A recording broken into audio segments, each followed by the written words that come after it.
बचपन से हम लोगों ने देखा है कि टूरिस्ट कैसे आते हैं, कहाँ से आते हैं। उस दिशा में हम लोग ज़ोर शोर से काम कर रहे हैं और मुझे पूरा भरोसा है। देखिए, मुझे निपटने की आवश्यकता भी नहीं है। हम काम करने वाले लोग हैं, हम लोग बतौलेबाज नहीं हैं। देश के प्रधानमंत्री भी बोलते रहते हैं, गृह मंत्री भी बोलते रहते हैं और ख़ास करके सुशील मोदी जी को बोलने की बहुत पहले से बीमारी है। तो आप जो बोलते हैं उसमें जनता क्या रिएक्ट करती है और आपको कहाँ सपोर्ट करती है, एक बार जनता के बीच में जाओ और इलेक्शन लड़िए, फिर बोलने की बीमारी अपने आप खत्म हो जाएगी। 10 लाख रोजगार देंगे, ये हमारा कमिटमेंट है और वो होके रहेगा। एक तो जॉब भी हम जनरेट करना चाह रहे हैं और करने वाले हैं, साथ साथ रोजगार कैसे मिलेगा। नमस्कार, आप देख रहे हैं महाखबर। मैं सुधाकर सिंह। मैं मौजूद हूँ पर्यटन मंत्रालय में और हमारे साथ मौजूद हैं इसके मंत्री कुमार सर्वजीत जी। हम बातचीत करेंगे और जानने की कोशिश करेंगे कि इस बार चूँकि बिहार में महागठबंधन की सरकार बनी है और कुमार सर्वजीत जी को पर्यटन मंत्रालय दिया गया है, तो क्या है कार्य योजनाएं आगे की जिससे बिहार के लोगों को, चूँकि बिहार में रोजगार पे बहुत बात हो रही है, भाजपा लगातार हमलावर है, कई चुनौतियां हैं। बातचीत करते हैं और जानने की कोशिश करते हैं कि क्या चुनौती है वाकई। नमस्कार आपका मंत्री जी, क्या चुनौतियां हैं इस बार सरकार में? आप लोग आए हैं, महागठबंधन की सरकार बनी है, क्या चुनौतियां हैं? चुनौतियां तो पूरे जीवन भर होती है जी।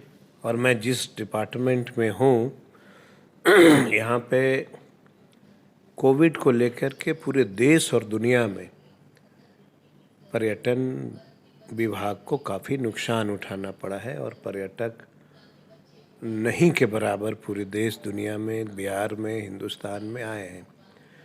तो ये सब लोग जानते हैं कि पर्यटन विभाग के जो स्थल हैं जहाँ पे पर्यटन आते हैं, पर्यटक सब घूमने आते हैं, उसमें काफ़ी नुकसान हुआ है। अब इसको पटरी पे लाना है, तो पटरी पे लाने के लिए हम लोग काफ़ी सजग हैं और ये सरकार माननीय मुख्यमंत्री नीतीश जी, तेजस्वी जी की सरकार है और लगातार तेजस्वी जी से और माननीय मुख्यमंत्री जी से हम लोगों को दिशा निर्देश भी प्राप्त होते रहता है।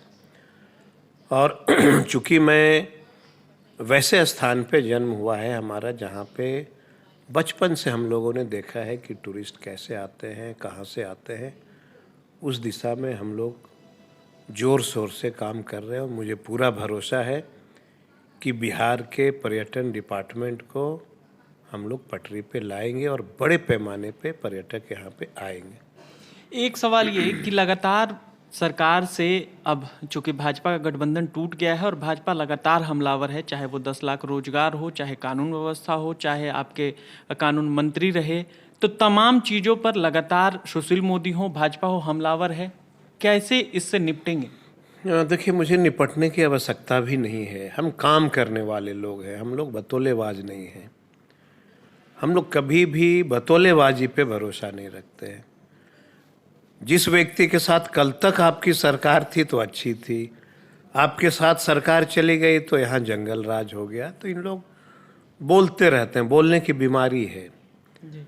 और हम लोग जो है काम करना पसंद करते हैं। हम लोग बोलते कम हैं और काम ज़्यादा करते हैं और मुझे पूरा भरोसा है कि जिस तरह से नौजवानों में तेजस्वी जी को लेकर के काफ़ी आशाएं हैं और हम उसको पूरे विश्वास के साथ मैं कहता हूं कि हम उसको पूरा करेंगे। और बोलने वाले को किसने रोका है? देश के प्रधानमंत्री भी बोलते रहते हैं, गृह मंत्री भी बोलते रहते हैं और ख़ास करके सुशील मोदी जी को बोलने की बहुत पहले से बीमारी है। और ऐसे लोगों को मैं समझता हूं कि जनता के बीच में जाके इलेक्शन लड़ना चाहिए। तो आप जो बोलते हैं उसमें जनता क्या रिएक्ट करती है और आपको कहाँ सपोर्ट करती है, एक बार जनता के बीच में जाओ और इलेक्शन लड़िए, फिर बोलने की बीमारी अपने आप खत्म हो जाएगी। ठीक है, आपने भी कहा, इस बात को स्वीकार करते हैं कि तेजस्वी जी को यहाँ का युवा बहुत पसंद करता है और हमने देखा भी है उसके प्रति दीवानगी। लेकिन युवाओं का जो अपेक्षा है इस बार रोजगार को लेकर के, लगातार हमलावर हैं, बच्चे कह रहे हैं कि रोजगार चाहिए, रोजगार चाहिए। क्या है कार्य योजना? रोजगार आपके भी डिपार्टमेंट में होगा, कैसे निपटेंगे? सबसे पहले तो मैं बिहार के युवाओं को एक संदेश देना चाहता हूँ कि तेजस्वी जी का जो विचार है, जो सोच है, उस पे अमली जामा पहनाई जा रही है। हम सभी डिपार्टमेंट को यह दिशा निर्देश प्राप्त हो गया है कि हम कहाँ से ज़्यादा जॉब जो है डिपार्टमेंट में जनरेट करें। दो चीज़ है, एक तो जॉब भी हम जनरेट करना चाह रहे हैं और करने वाले हैं, साथ साथ रोज़गार कैसे मिलेगा उसकी भी व्यवस्था हम लोग जो है कर रहे हैं। चूँकि अभी बहुत कम टाइम हुआ है, कुछ दिन पहले हमारी सरकार बनी है, सब मंत्रीगण जो हैं ऑफिस को समझ रहे हैं और जो हमारे अधिकारी हैं वो इस पे काम करने में ज़ोर शोर से लगे हुए हैं।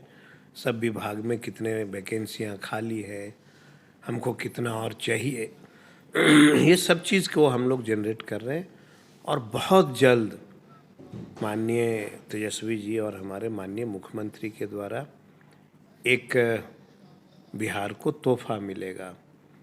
और कोई ये एक दिन में नहीं होता है कि हम जो है तुरंत 10 लाख लोग को रोज़गार दे देंगे, लेकिन 10 लाख रोज़गार देंगे, ये हमारा कमिटमेंट है और वो होके रहेगा। आप पर्यटन मंत्रालय में हैं और आपको प्रभार दिया गया है, और साथ ये जानना चाहते हैं कि पर्यटन, आप जिस ज़मीन से आते हैं वो बुद्ध की ज़मीन है, वो ज्ञान की ज़मीन है, वो खुद पर्यटन स्थल बहुत बड़ा है, तो आपको लगता है कि आपके आने से उसको और समृद्धि, उसको और ताकत, उसको और मजबूती मिलेगी?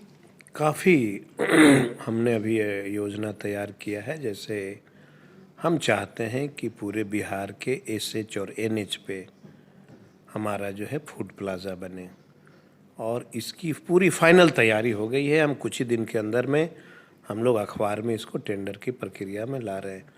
अब लोग परेशान रहते थे, आप देखे होंगे, पेट्रोल पंप लेना है, पेट्रोल पंप लेना है, तो लोग ज़मीन खोजते थे कि भाई हमको यहाँ ज़मीन मिल जाएगा तो पेट्रोल पंप लेंगे।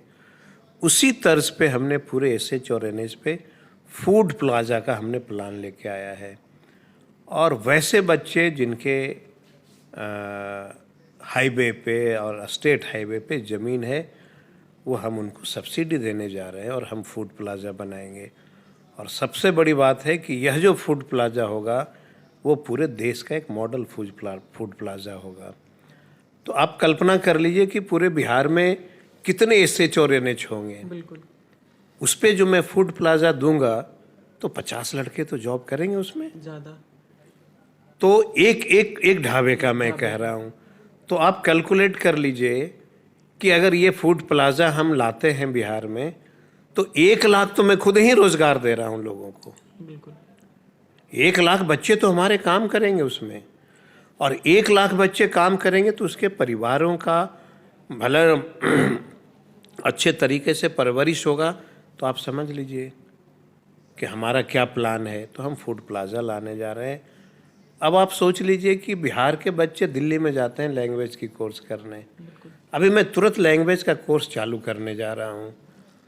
हम अभी बोधगया से स्टार्ट कर रहे हैं, वहाँ पे एक लैंग्वेज की पढ़ाई शुरू करेंगे और शुरू करने के बाद जो बच्चे लैंग्वेज कंप्लीट करेंगे 6 महीने का हम उनको डिग्री देंगे पर्यटन डिपार्टमेंट की तरफ से। तो वह देश और दुनिया के किसी भी कोने में जाके अपनी नौकरी प्राप्त कर सकता है। तो अब दिल्ली जा रहा है, उसको 50,000 रुपया लग रहा है पढ़ने में, 10,000 रुपया पर मंथ उसको लग रहा है क्वार्टर में रहने में, रेंट पे लेकर के।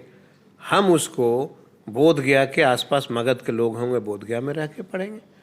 तो जो 10,000 का क्वार्टर था वो बोधगया ऐसे जगह में 1,000 का मिलेगा।